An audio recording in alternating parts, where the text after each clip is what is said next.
Hello বন্ধুরা, নিয়মিত mafia hacking ও romantic গল্প শুনতে আমাদের হাসনাইন স্টোরিজ চ্যানেলটি সাবস্ক্রাইব করে পাশে থাকা বেল আইকনটি অন করে দিন। আর আমাদের গল্পগুলো ভালো লাগলে লাইক, কমেন্ট, শেয়ার করতে কিন্তু ভুলবেন না। ধন্যবাদ। এই পচা ছেলেটা, তুমি ওই লোকটাকে এভাবে মারছো কেন? হুম। নিজের এক রাইভালকে বেধড়ক মারছিল গ্যাংস্টার আদিত্য। লোকটাকে চিনে ফেলে দিয়ে শ্যুট করার জন্য গান বের করতেই হঠাৎ পেছন থেকে মেয়েলি কণ্ঠে কেউ উপরোক্ত কথাটি বলে উঠল। আদিত্য তাড়াতাড়ি করে গানটা ব্লেজারের ভেতর লুকিয়ে ফেলল, যাতে সাধারণ মানুষ গান দেখে ভয় পেয়ে না যায়। এমন একটা সিচুয়েশনে কোনো মেয়েলি কণ্ঠ শুনে প্রচণ্ড বিরক্তি আর রাগ নিয়ে পেছনে ফিরে তাকালো আদিত্য। পেছনে ফিরতেই বড়সড় একটা ধাক্কা খেলো আদিত্য। ওর সামনে একটা 19-20 বছরের মেয়ে কোমরে 2 হাত মুঠি করে রেখে ঠোঁট চেপে বাচ্চাদের মতো চোখ পাকড়িয়ে তাকিয়ে আছে। পরনে একটা পিঙ্ক ফ্রক, মাথার চুল 2 দিকে উঁচু করে ঝুঁটি বাঁধা, কপালের ওপর ছোট করে কাটা কিছু চুল পড়ে আছে। আদিত্যকে তাকিয়ে থাকতে দেখে মেয়েটি আবার শিশুসুলভভাবে বলে উঠল, কি হলো? কথা বলছো না কেন? তুমি ওই ভুঁড়িওয়ালা লোকটাকে এভাবে মারছিলে কেন? তুমি জানো না মারামারি করা পচা কাজ? আমার বাবা বলেছে। মেয়েটির কথায় আদিত্যর ঘোর কাটল। আদিত্য হঠাৎ আবিষ্কার করলো ও একটা মেয়ের দিকে এতক্ষণ তাকিয়েছিল। ব্রেনের হার্ড ডিস্কে সার্চ মেরে কোথাও খুঁজে পেল না যে শেষ কবে ও কোনো মেয়ের দিকে তাকিয়েছিল। না, রেজাল্ট 0। তাকানো তো দূরের কথা, আদিত্য কোনো মেয়ের দিকে চোখ তুলেও দেখেছে কিনা সন্দেহ। মেয়ে মানুষ বলতে আদিত্যের কাছে চরম বিরক্তির কারণ ছাড়া আর কিছুই না। আদিত্যের ভাবনার মাঝেই মেয়েটি আবারও বলে উঠল, কি হলো? কথা বলছো না কেন? হুম। তুমি কি বোবা নাকি? এবার একটু ভরকে গেল আদিত্য। যার সামনে লোক চোখ তুলে তাকাতেও সাহস পায় না, সেখানে এই মেয়ে কখন থেকে বকবক করেই যাচ্ছে। আদিত্য কিছুটা রাগী কণ্ঠে বলে উঠল, হোয়াট? এই মেয়ে, তোমার সাহস তো কম না। তুমি জানো তুমি কার সাথে কথা বলছো? তুমি চেনো আমাকে? মেয়েটি আদিত্যর ওপর থেকে নিচ পর্যন্ত কিছুক্ষণ বিচক্ষণভাবে স্ক্যানিং করে নিল। তারপর থুতনিতে 2 আঙ্গুল রেখে কিছু একটা ভাবতে লাগলো। মেয়েটির কার্যকলাপ দেখে আদিত্য ভুর কুঁচকে তাকিয়ে বোঝার চেষ্টা করছে মেয়েটি কি করছে।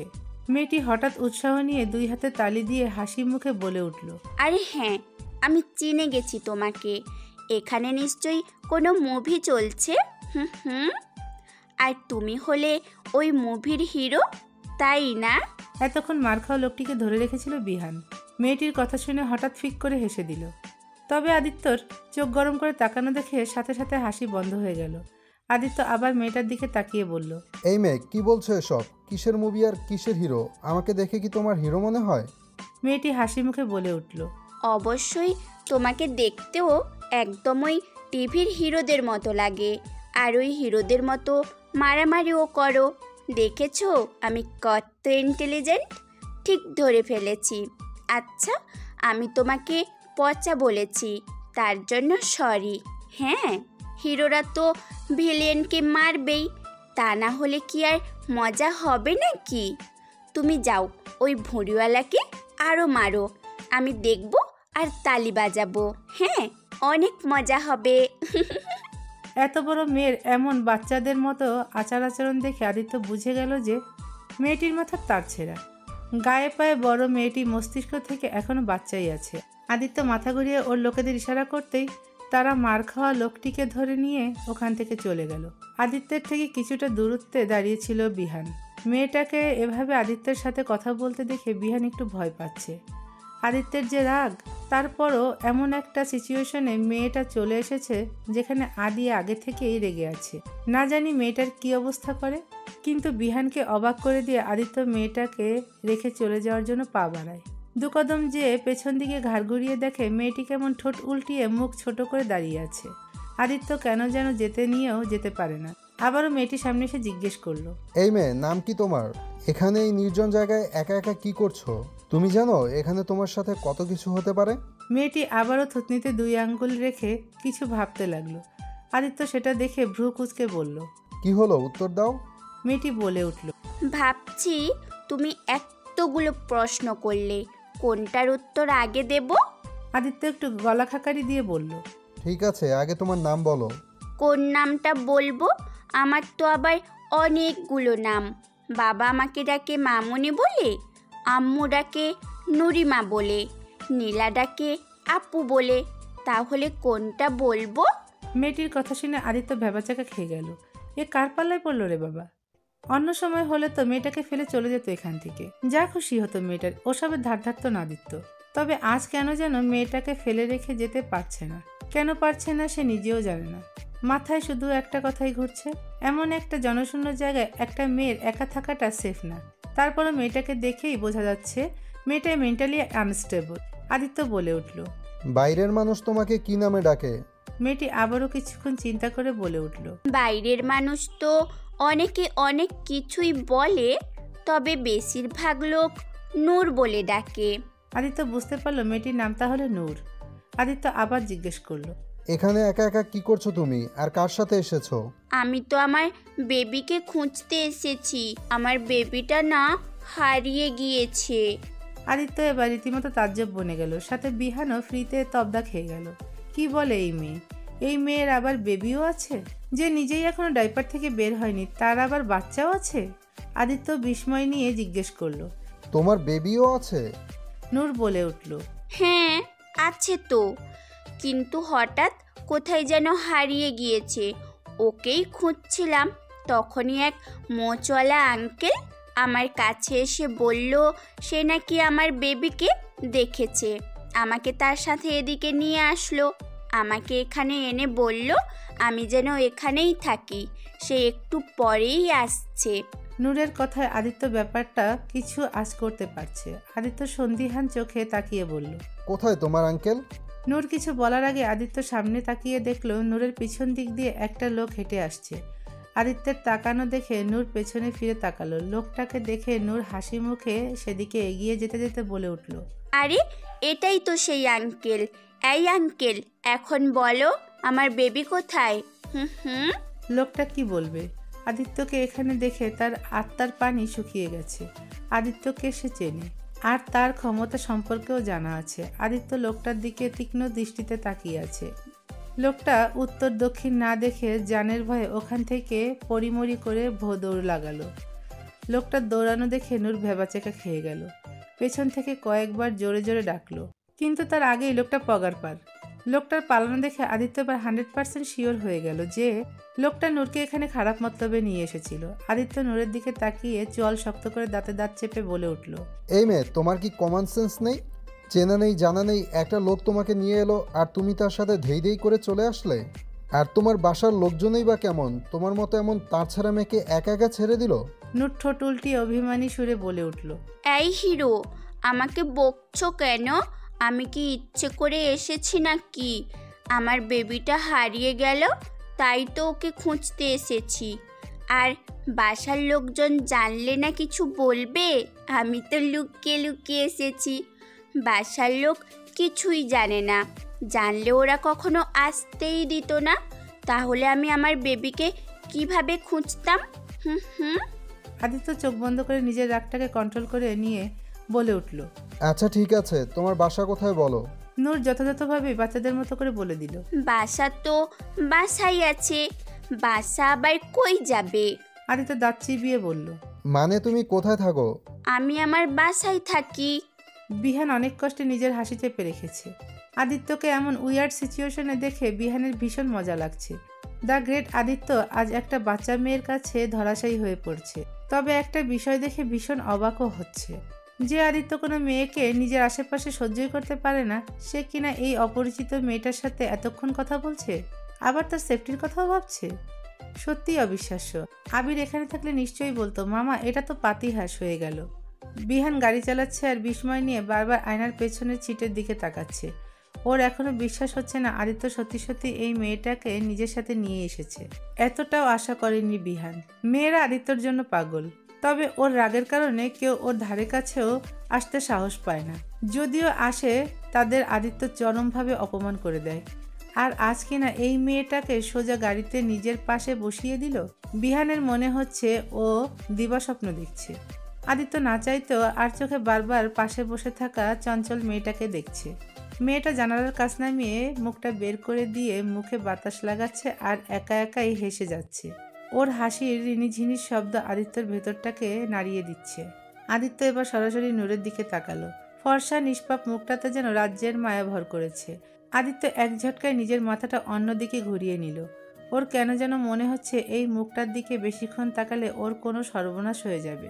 তখন অনেক জিজ্ঞেস করার পরও মেয়েটার কাছ থেকে ওর বাসার বা বাসার লোকজনদের কোনো ইনফরমেশন নিতে পারেনি। আর ওই অবস্থায় ওখানে মেয়েটাকে একা রেখেও আসতে পারছিল না। তাই অগত্যা নূরকে নিজের সাথেই নিয়ে আসে আদিত্য। গাড়িতে উঠেও অনেকভাবে নূরের বাসার সম্পর্কে জানার চেষ্টা করছে, কিন্তু মেয়েটা কিছুই বলতে পারে না। আদিত্য ভাবনার মাঝেই হঠাৎ মেয়েটা চিল্লিয়ে বলে উঠল, এই এই, গাড়ি থামাও, গাড়ি থামাও। আদিত্য চমকে উঠে বলল, কেন, কি হয়েছে? তোমার বাসা কি এখানে কোথাও? নূর শুধু চিল্লিয়ে যাচ্ছে। অগত্যা বিহান গাড়ি সাইড করে থামালো। গাড়ি থামাতেই নূর তাড়াহুড়ো করে দরজা খুলতে নিলেই আদিত্য বলে উঠল, আরে হয়েছেটা কি সেটা তো বলবে। এখানে নামছো কেন? আরে আমার বেবি, আমার বেবি। তোমার বেবি এখানে? নূর ততক্ষণে গাড়ির দরজা খুলে বেরিয়ে গেছে। আদিত্য দরজা খুলে বেরিয়ে নূরের পিছু পিছু গেল। রাস্তার পাশে নূরের কাছে যেয়ে দেখলো নূর নিচে বসে একটি সাদা বিড়াল ছানাকে কোলে নিয়ে আদর করছে। নূর বিড়াল ছানাকে কোলে নিয়ে আদিত্যকে দেখিয়ে হাসি মুখে বলে উঠল, দেখো দেখো হিরো, আমি আমার বেবিকে পেয়ে গেছি। আদিত্য ভ্রুকুসকে অবাক কণ্ঠে বলল, এটা তোমার বেবি? নূর ঘাড় কাত করে বলল, হ্যাঁ, এটাই তো আমার বেবি।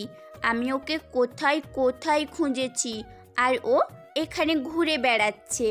আদিত্য আর একবার তাজ্জব হয়ে গেল। ও কি ভেবেছিল আর কি বের হলো। হঠাৎ ওখানে একটি মেয়ে দৌড়ে এসে নূরকে জড়িয়ে ধরে কাঁদতে লাগলো। একটু পরে নূরকে ছেড়ে দিয়ে কাঁদো কাঁদো কণ্ঠে বলল, আপু, কোথায় চলে গিয়েছিলে তুমি? জানো, আমরা সবাই পাগলের মতো খুঁজেছি তোমাকে। মায়ের কাঁদতে কাঁদতে খারাপ অবস্থা হয়ে গেছে, বাবাও তোমার চিন্তায় অস্থির হয়ে গেছে। এভাবে একা একা বাড়ি থেকে কেন বের হয়েছো তুমি? নূর বলে উঠল, আরে বেবিটা হারিয়ে গিয়েছিল তো, ওকে খুঁজতেই তো বের হয়েছিলাম। তাই বললে তুমি একা একা বের হবে? আমাকে বললেই তো আমি খুঁজে দিতাম। তোমার যদি কিছু হয়ে যেত তখন? আরে কি হবে, I M a big girl. এদের কথাবার্তার ভেতর এবার আদিত্য হালকা গলা খাকারি দিয়ে উঠে বলল, এক্সকিউজ মি, আপনি কি ওর বোন? নীলা মাথা ঝাঁকিয়ে বলল, জি, আমি ওর বোন। Thanks Allah, at last or family member কাউকে পাওয়া গেল। জি, ঠিক বুঝতে পারলাম না, আপনি কে? আর আপুকে কিভাবে চিনেন? আদিত্য কিছু বলার আগেই নূর প্রফুল্ল কণ্ঠে বলে উঠল, আরে নীলা, ওকে চিনলি না? ও হলো হিরো। এই হিরো, তুমি বলো না তুমি কত বড় হিরো। নীলা বুঝতে না পেরে বলল। মানে? আদিত্য বলে উঠল। আরে ওর কথায় ধ্যান দিয়েন না, আমি আপনাকে সবটা বলছি। তারপর আদিত্য নীলাকে সবটা খুলে বলল। নীলা সবটা শুনে আদিত্যকে কৃতজ্ঞতার সহিত বলল, আপনাকে কি বলে যে ধন্যবাদ দিব তা জানা নেই। আপনি জানেন না আপনি আমাদের উপর কত বড় উপকার করলেন। আপনার এই উপকার আমরা কখনো ভুলব না। ইটস ওকে, এসবের প্রয়োজন নেই। এরপর থেকে আপনারা ওর খেয়াল রাখবেন। আমি আসি। কথাটা বলে আদিত্য এক পলক নূরের দিকে তাকালো। তারপর সানগ্লাসটা পরে নিয়ে গাড়ির দিকে চলে গেল। গাড়িতে বসতেই হঠাৎ গাড়ির কাছে কেউ টোকা দিল। আদিত্য তাকিয়ে দেখল নূর। আদিত্য দরজা খুলে দিয়ে বলল, কি হয়েছে, কিছু বলবে? নূর একটা ডেইরি মিল্ক চকলেটের প্যাকেট আদিত্যর দিকে এগিয়ে দিয়ে সবসময়ের মতো হাসি মুখে বাচ্চাদের মতো করে বলল, তুমি না অনেক ভালো হিরো, এটা তোমার জন্য। আদিত্য একবার নূরের দিকে তাকাচ্ছে আর একবার ওর হাতে থাকা চকলেটের দিকে তাকাচ্ছে। বিহানও বিস্ময় নিয়ে সামনের গ্লাসে তাকিয়ে আদিত্যকেই দেখছে। ও দেখতে চায় আদিত্য কি করে। আদিত্যকে তাকিয়ে থাকতে দেখে নূর বলে উঠল, আরে কি হলো, নাও। আমি সবাইকে চকলেট দেই না, যাকে আমার ভালো লাগে তাকেই দেই। তুমি অনেক লাকি, তাই তুমি আমার চকলেট পাচ্ছ। নাও নাও। কথাগুলো বলতে বলতে নূর চকলেটের প্যাকেটটা আদিত্য শার্টের পকেটে ঢুকিয়ে দিল। তারপর হাত নেড়ে বাই বাই বলল। আদিত্য গাড়ির সিটে হেলান দিয়ে মাত্রই চোখটা বন্ধ করেছিল। হঠাৎ ওর ফোনটা বেজে উঠল। আদিত্য তাকিয়ে দেখলো ওর চাচি ফোন করেছে। আদিত্যর ভালো করেই জানা আছে ওর চাচি কেন ফোন দিচ্ছে, তাই ফোন রিসিভ করে কোনো রকম ভনিতা ছাড়াই বলে উঠল, আপনার অ্যাকাউন্টে টাকা পৌঁছে গেছে চাচি, আপনি নিশ্চিন্তে থাকুন। ওকে, রাখছি। কথাটা বলে আদিত্য ফোনটা কেটে দিয়ে একটা দীর্ঘশ্বাস ছাড়ল। সামনে মিররে তাকিয়ে দেখলো বিহান ওর দিকে কেমন রাগী চোখে তাকিয়ে আছে। বিহানের এই রাগের কারণ আদিত্য ভালো করেই জানে, তাই দুষ্টুমি করে বলে উঠল, কিরে এভাবে তাকিয়েছিস কেন? মেয়েটারে ফেলবি নাকি? অ্যাক্সিডেন্ট করে আমাকে মেরে ফেলার প্ল্যান করে থাকলে তাহলে বলবো এটা অ্যাবসলিউটলি ফ্লপ আইডিয়া, কারণ এতে আমার থেকে তোরই উপরে যাওয়ার টিকিট আগে কাটবে। বিহান তিরস্কার করে বলল, ভেরি ফানি, মোর হাসি তো থামবারই পারতাছি না। তো আটকাচ্ছিস কেন? হাস না, তোর দাঁতগুলো দেখাতো। আদি মুই একারেই মস্কারের মুডে নাইকা, তুই গোসা হলেও আজ মুই না কইয়া থাকবার পারছি না। মুই ভাইবা পাই না যার সামনে হক গলে জুইকা থাকে, হেই তুই ওই গোল ঢিগার মহিলার সামনে বারবার জুইকা যাস কেলা? তুই কি বুঝবার পারস না ওই মহিলা তোর টেহা ছাড়া আর কিছুই বোঝে না? বিহান সবসময় এভাবেই কথা বলে, যদিও আদিত্যর সাহায্যে বিহান পড়ালেখা করছে, তবুও এই ভাষা ছাড়তে পারে না। আদিত্যও আর কিছু বলে না। দেখ বিহান, আমি সবই বুঝি, তবুও সে যেমনই হোক না কেন সে আমার চাচার স্ত্রী, আর সেই হিসাবে আমার চাচি। আর তুই তো জানিসই বাবা মা মারা যাওয়ার পরে চাচাই আমাকে মানুষ করেছে। সে না থাকলে আমি হয়তো কখনো এ পর্যন্ত পৌঁছাতেই পারতাম না। তার উপকারের প্রতিদান আমি আমার সারা জীবনেও চুকাতে পারবো না। আর আবির আর আয়াত ওরাও তো আমার ভাই বোন। এইয়া ওইলেও আরে বাদ দে না, আমার এত টাকা পয়সা দিয়ে আমি কি করব? ওরা না হয় একটু খরচ করছে, করুক। বিহান আর কিছু বলল না। ও জানে আদিত্যকে বলে কোনো লাভ নেই, ও এমনই। রাত 8:30। আদিত্য মাত্রই বাসায় এসে পৌঁছলো। ভেতরে ঢুকে সোফায় বসে শরীরটা এলিয়ে দিয়ে চোখ বন্ধ করে নিল। বাসায় আসলে আদিত্যর মনটা কেন যেন আপনা আপনি বিষণ্ণ হয়ে ওঠে। ও যে এই দুনিয়ায় শুধুই একা। এই ফাঁকা অট্টালিকাটা ওকে সেটা হাড়ে হাড়ে বুঝিয়ে দেয়। সারাদিন বাইরে বাইরে থাকলেও রাতে যখন বাসায় ফেরে তখন এই একাকিত্ব ওকে কুড়ে কুড়ে খেতে চায়।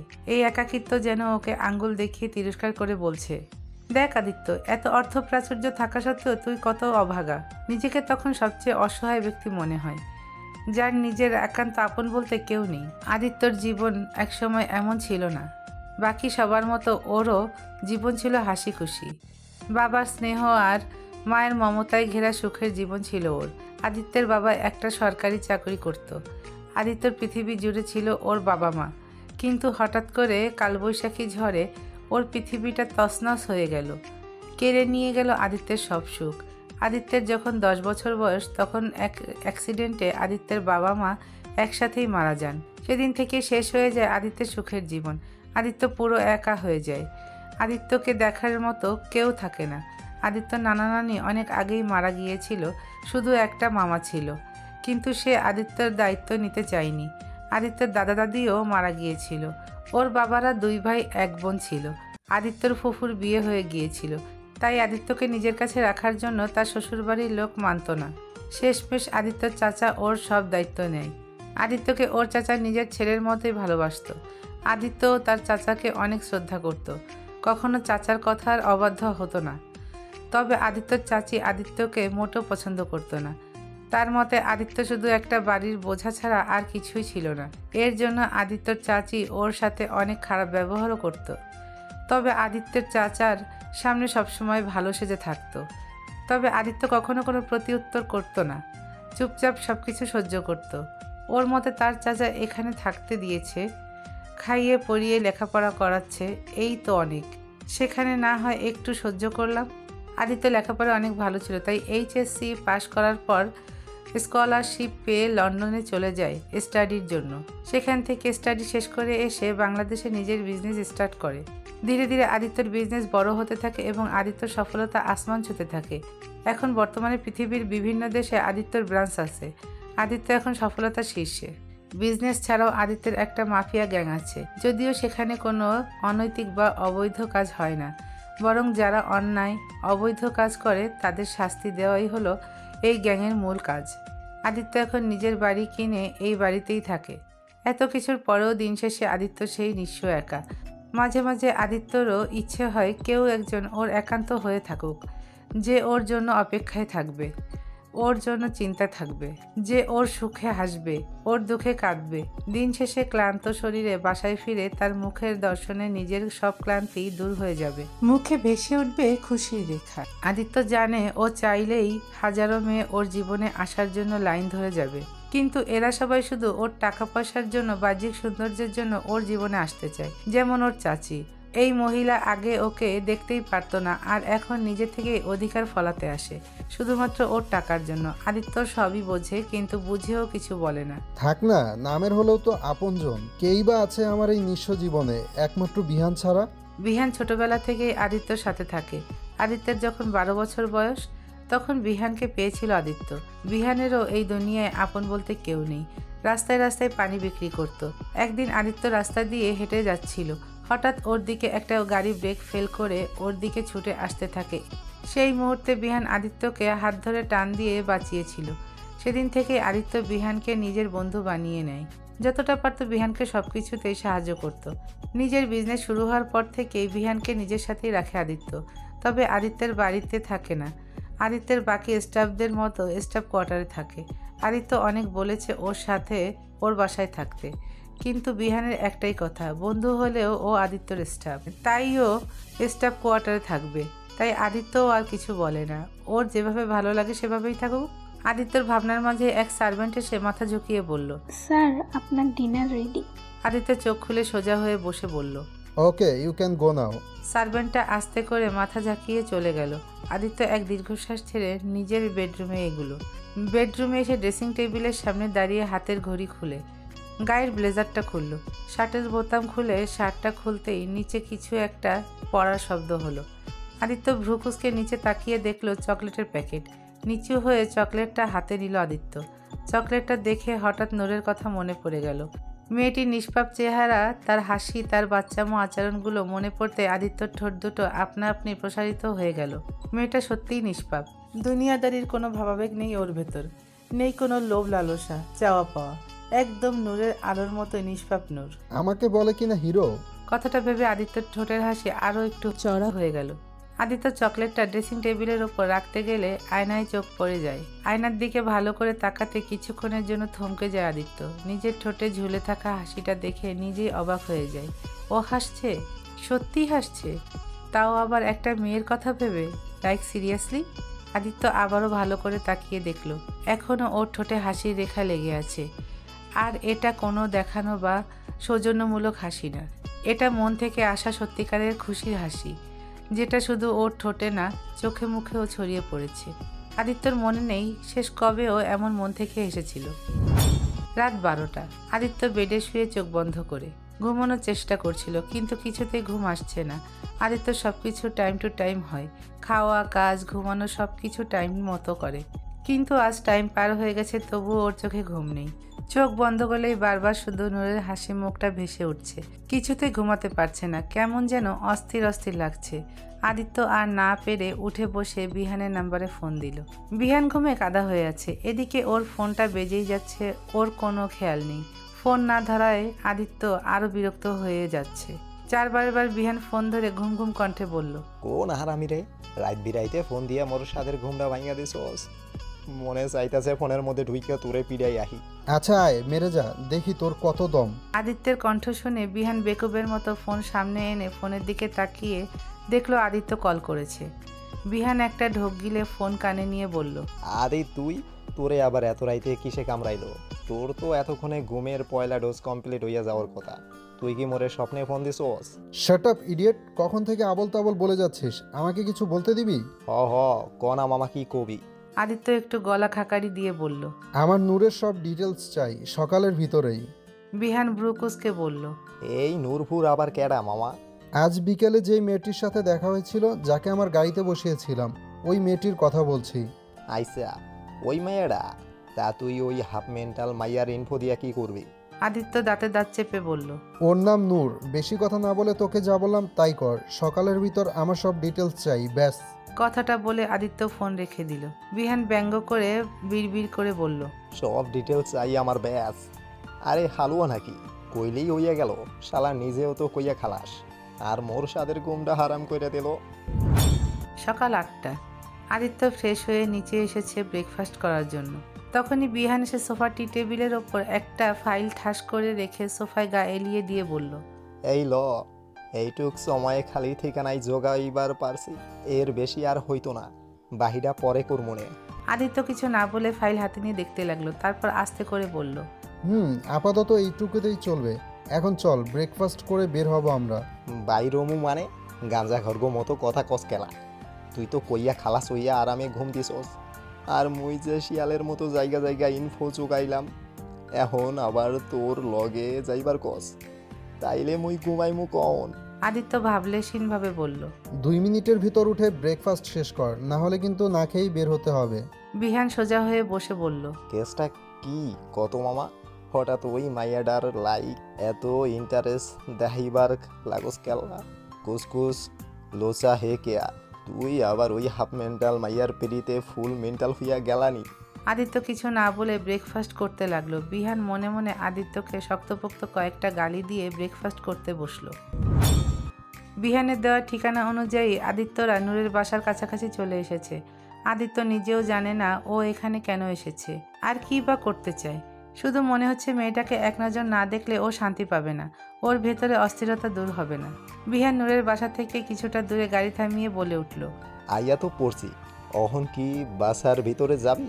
আদিত্য কি বলবে, ও তো নিজেই জানে না এখন কি করবে।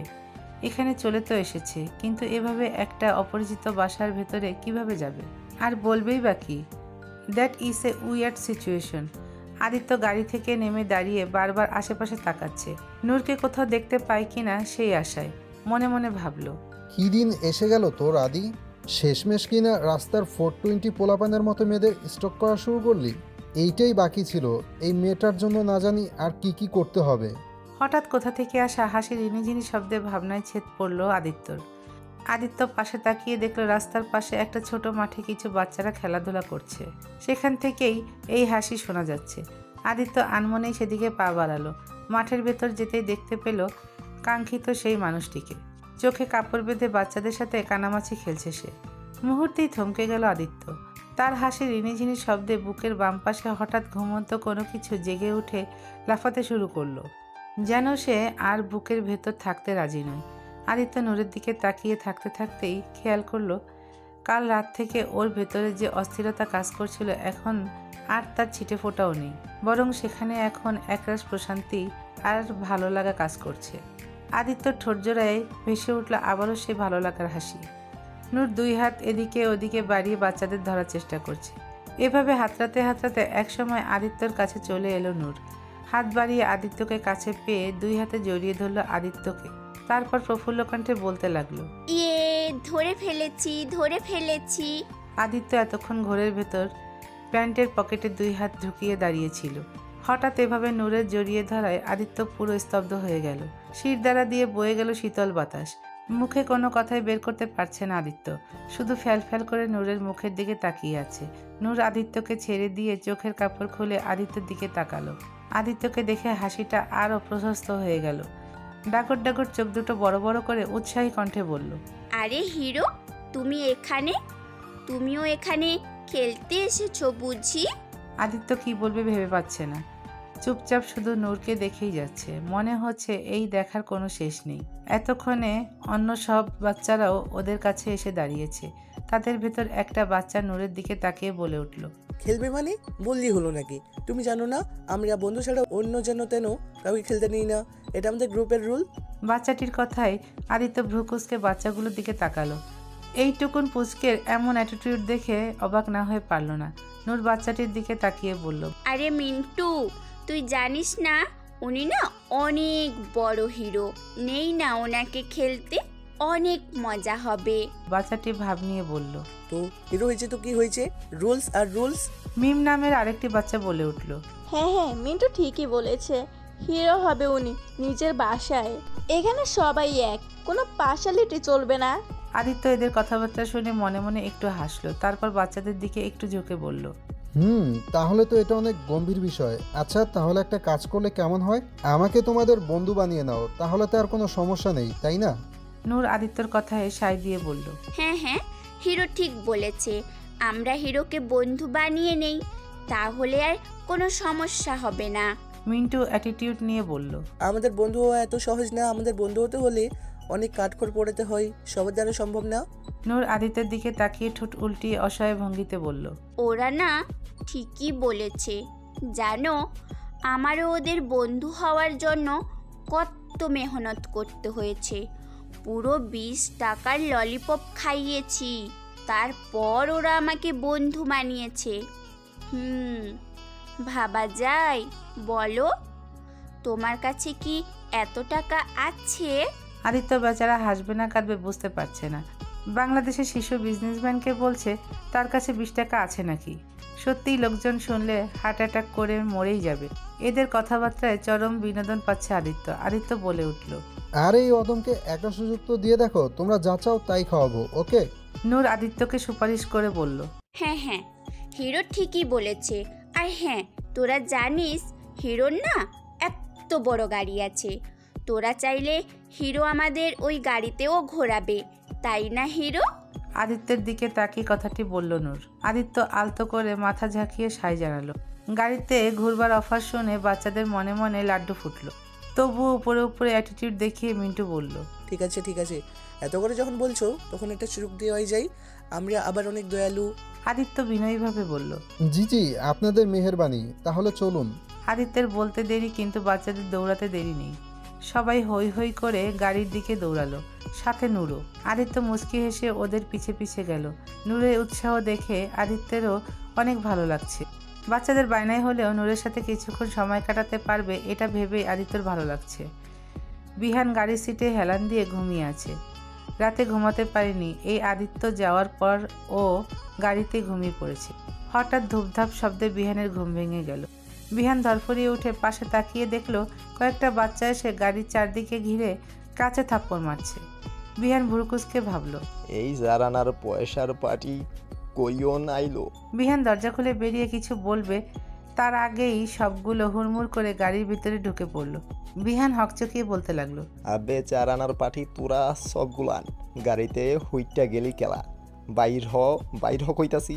আরে বিহান, যেতে দে ওদের। পেছন থেকে আদিত্যর কথা শুনে বিহান পেছনে ফিরে প্রশ্নবোধক চাহনি দিয়ে বলল, যাইবার দিমু মানে কি কসেলা? আর বাইসা পার্টি কারা? ওরা আমার সাথে, তুই চিন্তা করিস না, ওদের নিয়ে একটু চক্কর দিয়ে আসবো। বিহান যেন আকাশ থেকে পড়ল। বেচারা পুরো বাকরুদ্ধ হয়ে গেছে আদিত্যর কথায়। আদিত্য আজ পর্যন্ত কোনো স্টাফকেই ওর গাড়িতে বসতে দেয়নি। আদিত্যর গাড়িতে কেউ টাচ করলে, গাড়িতে এক ফোঁটা ময়লা হলে আদিত্য রেগে আগুন হয়ে যায়। আর আজ কিনা কোথাকার এক গাদা পোলাপান গাড়িতে ঢুকিয়ে বসে আছে। আদিরে কোনো ভূতে টুতে ধরল না তো আবার? না, আর ভাবতে পারছে না। মাথাটা কেমন যেন ভনভন করে ঘুরছে বিহানের। বিহানকে এভাবে অটো হয়ে দাঁড়িয়ে থাকতে দেখে আদিত্য বলে উঠল, কিরে স্ট্যাচু হয়ে গেলি কেন? চল গাড়িতে উঠে গাড়ি স্টার্ট দে। বিহান বেকুবের মতো ঘাড় ঝাঁকিয়ে গাড়িতে উঠে বসলো। সব বাচ্চারা পেছনের সিটে ঠেসে ঠেসে বসে পড়েছে। নূর এসে দেখলো পেছনে আর কোনো জায়গাই নেই। নূর ঠোঁট উল্টিয়ে বলল, আমি কোথায় বসবো? তোরা তো সবাই জায়গা দখল করে বসে আছিস। মিম বলে উঠল। নুরাপু, তুমি সামনে বসো। মিন্টু বলে উঠল। তাহলে হিরো কোথায় বসবে? আদিত্য কাছে এসে বলল, কি হলো, তুমি বসো। কোথায় বসবো? জায়গা নেই। আদিত্য ভেতরে তাকিয়ে দেখলো পেছনে কোনো জায়গা নেই। আদিত্য একটু ভাবতে লাগলো। হঠাৎ মিম বলে উঠল, আইডিয়া। আদিত্য বলল, কি আইডিয়া? বলছি, আপনি আগে সামনের সিটে বসুন। আদিত্য বাচ্চাটির কথা মতো সামনের সিটে বসলো। তারপর মিম আবারও বলল, নুরাপু, তুমি এখন হিরোর কোলে বসো, তাহলেই হয়ে যাবে। বাচ্চাটির কথা শুনে আদিত্য চমকে তাকালো নূরের দিকে। এই সিচুয়েশনে আদিত্যর কি বলা উচিত বুঝতে পারছে না। মানা করে দিবে, নাকি একটু স্বার্থপর হয়ে নূরকে এতটা কাছে পাওয়ার সুযোগটা লুফে নিবে। কিন্তু নূরের তেমন কোনো ভাবাবেগ হলো না। বাচ্চাটার কথায় সায় দিয়ে নূর অনায়াসে আদিত্যর কোলে চড়ে বসলো। নূর কোলে বসতেই আদিত্যর হৃদস্পন্দন যেন 1000 কিলোমিটার বেগে ছুটতে লাগলো। নূরের শরীরের মিষ্টি ঘ্রাণ আদিত্যর রন্ধে রন্ধে ছড়িয়ে পড়ছে। আদিত্য চোখ বন্ধ করে ঘ্রাণটা নিজের ভিতরে লুফে নিচ্ছে। এদিকে বিহানের চোখের মনি কোটর থেকে বেরিয়ে আসার উপক্রম। বেচারা বিস্ফোরক চোখে তাকিয়ে আছে আদিত্যের দিকে। না, বিহান আর নিতে পারছে না। ও নিশ্চয়ই এবার জ্ঞান হারাবে। ওর সামনে বসে থাকা এই লোকটি আদিত্য হতেই পারে না, কিছুতেই না। বাচ্চারা অধৈর্য হয়ে উঠল। মিন্টু বলে উঠল, গাড়ি কি চলে নাকি শুধু শো অফের জন্য রেখেছেন? বাচ্চাদের কথায় আদিত্য চোখ খুলে তাকালো। বিহানের দিকে তাকিয়ে দেখলো বিহান হাঁ করে ওদের দিকে তাকিয়ে আছে। আদিত্য গলা খাকারি দিয়ে বলল, এভাবে হাবলার মতো তাকিয়ে আছিস কেন? সামনে তাকিয়ে গাড়ি স্টার্ট দে। আদিত্যের কথায় বিহান সামনের দিকে তাকিয়ে গাড়ি স্টার্ট দিল। বাচ্চারা সব হই হুল্লোড় করতে লাগলো। নূরও সামনে থেকে ওদের হাসাহাসি দেখছে। আদিত্য শুধু মুগ্ধ নয়নে নূরের দিকে তাকিয়ে আছে। নূরের এই নিষ্পাপ মুখের খিলখিল হাসি আদিত্যর বুকের ভেতর সমুদ্রের উত্তাল ঢেউয়ের মতো আছড়ে পড়ছে। আদিত্য বুঝতে পারছে না এই মেয়েটার হাসিতে কি জাদু আছে, যেটা ওর মতো পাথরের গড়া মানুষের ভেতরটাকে গলিয়ে দিচ্ছে। নূর আদিত্যের কোলে বসলেও আদিত্য এখনও নূরকে ধরেনি। মেয়েটা না হয় অবুঝ, তাই বলে ও তো আর মেয়েটার সরলতার সুযোগ নিতে পারে না। গাড়িতে জায়গা থাকলে হয়তো নূরকে কোলেও বসাতো না। কিছুক্ষণ পর একটা রেস্টুরেন্ট দেখে আদিত্য গাড়ি থামাতে বলল। তারপর নূর আর বাচ্চাদের নিয়ে রেস্টুরেন্টের ভিতর ঢুকলো। ভেতরে ঢুকে একটা টেবিলে বসে বাচ্চাদের বলল, তোমরা যে যা খেতে চাও অর্ডার করে দাও। বাচ্চাদের আর পায় কে, ওরা ইচ্ছে মতো নিজেদের পছন্দের খাবার অর্ডার করতে লাগলো। নূর আদিত্যর পাশেই বসে আছে। আদিত্য নূরের দিকে তাকিয়ে বলল, নূর, তোমার কি পছন্দ, কি খাবে তুমি বলো? নূর উৎফুল্ল কণ্ঠে বলল, আমার রসমালাই পছন্দ, আমি রসমালাই খাবো। আদিত্য ওয়েটারকে রসমালাই আনতে বললে ওয়েটার জানালো তাদের এখানে রসমালাই নেই। আদিত্য ওয়েটারের হাতে 2000 টাকার নোট দিয়ে বলল, তোমার হাতে 10 মিনিট সময় আছে, যেখান থেকে পারো রসমালাই নিয়ে আসো। আমার এখানে রসমালাই চাই, বুঝতে পেরেছো? ওয়েটার মাথা ঝাঁকিয়ে বলল, জি স্যার, এখনই আনছি। খাবার চলে এলে বাচ্চারা খাবারে হামলে পড়ল। কিছুক্ষণ পর ওয়েটার এসে নূরের রসমালাই দিয়ে গেল। নূরের চোখ দুটো খুশিতে চকচক করে উঠল। সেটা দেখে আদিত্য মুচকি হাসলো। নিজের জন্য একটা ব্ল্যাক কফি অর্ডার করলো আদিত্য। কফি মুখে দিতেই হঠাৎ কান্নার শব্দ এলো। আদিত্য পাশে তাকিয়ে দেখলো নূর ঠোঁট উল্টিয়ে বাচ্চাদের মতো নাক টেনে কাঁদছে। থুতনির নিচে আর জামার উপর রসমালাই লেগে আছে। আদিত্য চমকে উঠে বলল, এই নূর, কি হয়েছে, কাঁদছো কেন বলো আমাকে? নূর নাক টেনে টেনে বলল, আমি খেতে পারছি না। মিন্টু বলে উঠল, আরে হিরো, নূরাপু নিজের হাতে খেতে পারে না, ওকে সবসময় ওর মা খাইয়ে দেয়। দেখো কেমন সারা গায়ে মাখিয়ে নিয়েছে। আদিত্য কতক্ষণ মায়া ভরা চোখে তাকিয়ে রইল নূরের দিকে। তারপর একটা টিস্যু নিয়ে নূরের থুতনিতে লেগে থাকা রসটুকু মুছে দিয়ে বলল, তুমি চাইলে আমি তোমাকে খাইয়ে দিতে পারি, আমি খাইয়ে দেবো তোমায়। নূর ঘাড় কাত করে শিশু সুলভভাবে বলল, আচ্ছা। আদিত্য একটা চামচে করে রসমালাই নিয়ে নূরের মুখের কাছে ধরল। নূর হাসি মুখে খাওয়া শুরু করলো। আদিত্য জীবনে এই প্রথম কাউকে খাইয়ে দিচ্ছে। আদিত্য পুরোটা সময় নূরের দিকে এক মনে তাকিয়ে থেকে ওকে খাওয়াতে লাগলো। আদিত্য চোখ মুখে এক অন্যরকম খুশি ঝলকে উঠল। আদিত্য জীবনে কত সফলতা দেখেছে, কিন্তু এভাবে এমন খুশিও কখনো পায়নি। আজ এই মেয়েটার মাঝে যেন এক অদ্ভুত খুশি খুঁজে পাচ্ছে, যেটা এর আগে কখনো কোনো কিছুতেই পায়নি আদিত্য। খাওয়া দাওয়া শেষ। আদিত্য বলে উঠল, তাহলে কি এখন আমাকে তোমাদের বন্ধু করা যায়? মিন্টু বলে উঠল, আরে বন্ধু মানে শুধু বন্ধু না, আজ থেকে আপনি আমাদের কলিজার বন্ধু, একদম হার্ট টু হার্ট ফ্রেন্ড। নূরও বলল, হ্যাঁ হ্যাঁ, আজ থেকে আমরা বন্ধু। আদিত্য নূরের দিকে তাকিয়ে মুচকি হাসলো। একটু পর সবাইকে নিয়ে আবার আগের জায়গায় আসলো ওরা। আসার সময়ও নূর আদিত্যের কোলেই আসলো। গাড়ি থামলে সবাই যার যার মতো নেমে মাঠের ভেতর চলে গেল। তখনই ওখানে নূরকে নেওয়ার জন্য নীলা এলো। আদিত্যকে দেখে একটু অবাক হয়ে বলল, আরে ভাইয়া, আপনি এখানে? নূর ততক্ষণে বাচ্চাদের সাথে খেলতে শুরু করে দিয়েছে। আদিত্য কিছুটা দূরে ছিল। হঠাৎ নীলার কথায় আদিত্য অপ্রস্তুত হয়ে গেল। গলা খাকারি দিয়ে ইতস্ততভাবে বলল, আসলে আমি এদিকে একটা কাজে এসেছিলাম, হঠাৎ নূরকে এখানে দেখতে পেলাম, তাই দেখা করতে এলাম আর কি। ও আচ্ছা, তো আমাদের বাসায় আসুন না, বাবা মা আপনার সাথে দেখা করে অনেক খুশি হবেন। সেদিন আপুকে বাঁচিয়েছিলেন, সেটা জেনে বাবা মা অনেক কৃতজ্ঞ হয়েছে। না না, আজ না, অন্য এক সময় যাব, আমার একটু কাজ আছে। আচ্ছা ঠিক আছে, তবে আসবেন কিন্তু। আদিত্য সৌজন্যমূলক হাসি দিল। নীলা চলে যেতে নিলে আদিত্য কিছু একটা ভেবে নীলাকে ডাক দিয়ে বলল, আচ্ছা শোনো। নীলা ঘুরে তাকিয়ে বলল, জি বলুন। আসলে কিছু মনে না করলে একটা কথা জানার ছিল। জি ভাইয়া, বলুন না। আসলে আমি জানতে চাইছিলাম নূর কি সবসময় থেকে এমন, I mean to say. It's okay ভাইয়া, আমি বুঝতে পারছি আপনি কি বলতে চাচ্ছেন। আসলে আপু সবসময় এমন ছিল না, বাকি সবার মতো আপুও নর্মাল মেয়ে ছিল, পড়ালেখায় অনেক ভালো আর বুদ্ধিমতী ছিল। কিন্তু 5 মাস পূর্বে আপুর একটা রোড অ্যাক্সিডেন্ট হয়, তখন থেকেই আপু এমন হয়ে যায়। অ্যাক্সিডেন্ট? হ্যাঁ, অ্যাক্সিডেন্ট। আপুর সেদিন এইচএসসির রেজাল্ট বের হয়েছিল, জিপিএ 5 পেয়েছিল আপু। অনেক খুশি ছিল সেদিনও, আর সেই খুশি সেলিব্রেট করার জন্য বন্ধুদের সাথে দেখা করতে যাচ্ছিল আপু। কিন্তু রাস্তায় আপুর সিএনজিতে যাচ্ছিল, সেটার অ্যাক্সিডেন্ট হয়। মাথায় অনেক আঘাত পেয়েছিল আপু, যার কারণে আপুর মানসিক ভারসাম্য হারিয়ে যায়।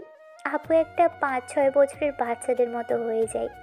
আমরা আপুকে অনেক ডক্টর দেখিয়েছি, কিন্তু এখনো পর্যন্ত তেমন কোনো ইমপ্রুভমেন্ট দেখা যায়নি। সব কিছু শুনে আদিত্য বাকরুদ্ধ হয়ে যায়। ঘাড় ঘুরিয়ে একবার নূরের হাসি মুখটা দেখে। কি সুন্দর হেসে হেসে বাচ্চাদের সাথে খেলা করছে। কে বলবে এই মেয়েটার ওপর দিয়ে এত ঝড় বয়ে গেছে। আদিত্য নীলার দিকে তাকিয়ে বলল, আমি এখন আসি তাহলে, তুমি নূরকে বলে দিও আমি চলে যাচ্ছি। নীলা মাথা ঝাঁকিয়ে নূরের কাছে গেল। আদিত্য গাড়ির কাছে আসতেই পেছন থেকে নূর এসে বলল, আরে হিরো, তুমি চলে যাচ্ছ? আদিত্য নূরের দিকে ফিরে মুচকি হেসে বলল, হ্যাঁ চলে যাচ্ছি। আবার আসবে তো? হ্যাঁ এখন তো মনে হচ্ছে আসতেই হবে। আদিত্য প্যান্টের পকেট থেকে একটা ক্যাডবেরি চকলেট বের করে নূরের দিকে এগিয়ে দিয়ে বলল, এটা তোমার জন্য। চকলেট দেখে নূর খুশি হয়ে চকলেটটা হাতে নিয়ে বলল, হিরো, তুমি সত্যি অনেক ভালো। কথাটা বলে আচমকা নূর আদিত্যের গালে একটা চুমু দিয়ে দিল। চুমু খেয়ে হাত নেড়ে টাটা বলে ওখান থেকে চলে গেল। আর আদিত্য ওখানেই জমে গেল। আচমকা নূরের এহেন কাজে আদিত্য পুরো মূর্তি হয়ে গেল। নড়াচড়া ভুলে গেল। মনে হচ্ছে ও অন্য কোনো জগতে চলে গেছে। রাত 12টা। আদিত্য মাথা নিচে হাত ভাঁজ করে রেখে চিত হয়ে শুয়ে আছে। চোখের নজর উপরের দিকে। চোখে ঘুমের লেশমাত্র নেই। বারবার চোখের সামনে শুধু নূরের সাথে কাটানো ভালো মুহূর্তগুলোই ভাসছে। অবশেষে নূরের দেওয়া সেই পরশটা, সেটা ভাবতে ভাবতে আদিত্যর হাতটা আপনা আপনি ওর গালে চলে গেল। ঠোঁট জোড়ায় ছেয়ে গেল সেই অদ্ভুত ভালো লাগার হাসিতে। আজকের দিনটা আদিত্যের কাছে অনেক স্পেশাল ছিল। কিছু ভালো লাগা আর খুশিতে ভরা, যেই খুশিটা আদিত্য সবসময় খুঁজেছে। আদিত্যের অবচেতন মন হঠাৎই উপলব্ধি করলো যে এই মেয়েটাকেই তার চাই, খুব করে চাই। এই মেয়েটাই ওর হারানো খুশির ঠিকানা। নূরকে ছাড়া আর এক মুহূর্ত সে থাকতে চায় না। আদিত্য মনে মনে কিছু একটা ভেবে রহস্যময় হাসি দিল। নূরের বাসার সামনে এসে গাড়ি থামিয়ে বিহান আদিত্যের দিকে তাকিয়ে পড়ল, কিরে সকাল সকাল এইখানে আইসিলি কেলা? আদিত্য গাড়ি থেকে নামতে নামতে বলল, নেমে আয় আগে, বাসার ভেতরে গেলে সব বুঝতে পারবি। বিহান আর কিছু না বলে গাড়ি লক করে আদিত্যর পিছু পিছু গেল। আদিত্য নূরের বাসার দরজায় এসে কলিং বেল বাজালো। একটু পরে নীলা এসে দরজা খুলে দিল। আদিত্যকে দেখে নীলা হাসি মুখে বলে উঠল, আরে ভাইয়া, আপনি আসুন না ভিতরে। আদিত্য মুচকি হেসে ভেতরে ঢুকলো। নীলা আদিত্যকে নিয়ে গিয়ে সোফায় বসতে বলল।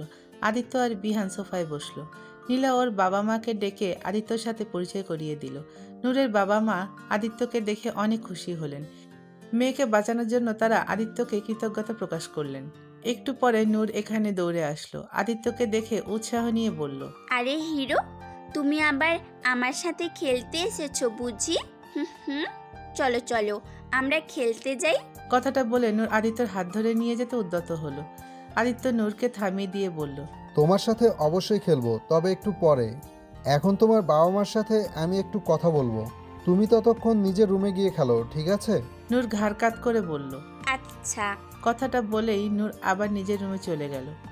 একটু পরে আদিত্য গলা ঝেড়ে শফিক সাহেব এবং তার স্ত্রী নাজমা বেগমের উদ্দেশ্যে বলল, আপনাদের সাথে আমার কিছু জরুরি কথা ছিল। শফিক সাহেব মাথা ঝাঁকিয়ে বললেন, হ্যাঁ বলো, কি বলবে? আদিত্য একটু নড়ে চড়ে বসে বলল, দেখুন, আমি ঘুরিয়ে ফিরিয়ে কথা বলতে পারি না, তাই সরাসরি বলছি। আমি জানি এসব বিষয়ে মুরব্বীরাই কথা বলে থাকেন, কিন্তু আমার তেমন কেউ নেই। এক চাচা আছেন, তবে তিনি এখন তার ফ্যামিলির সাথে লন্ডনে ঘুরতে গেছেন, তাই আমার কথা আমি নিজেই বলছি। তারপর কিছুক্ষণ থেমে আবারও বলল, আসলে আমি আপনার মেয়েকে বিয়ে করতে চাই। আদিত্যের কথায় নূরের বাবা মা অবাক হয়ে একজন আরেকজনের মুখ চাওয়াচাই করতে লাগলো।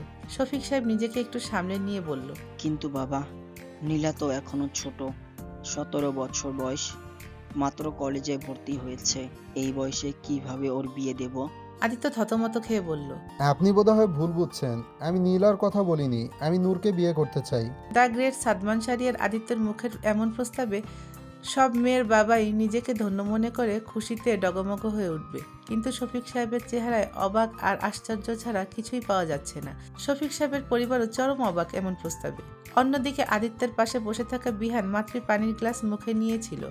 হঠাৎ আদিত্যর এমন কথা শুনে তার গলায় পানি আটকে গিয়ে বিষম খেতে লাগে। শফিক সাহেবের সামনে সোফায় বসে থাকা আদিত্যর দিকে কিছুক্ষণ বিস্ময় নিয়ে তাকিয়ে থেকে বলে উঠল, তুমি কি আমার সাথে মজা করছো?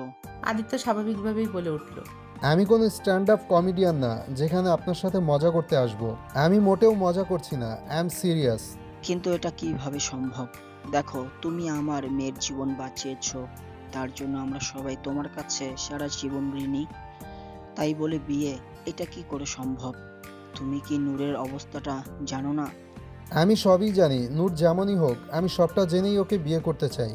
শফিক সাহেব এবার একটু নড়েচড়ে বসলেন। আদিত্য যে এই বিষয়ে সত্যি সিরিয়াস সেটা সে বুঝতে পারছে। তিনি গম্ভীর কণ্ঠে বললেন, কিন্তু কেন?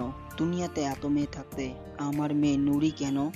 নূরের মতো অ্যাবনর্মাল মেয়েকে তুমি কেন বিয়ে করতে চাও? এতে তোমার কি লাভ?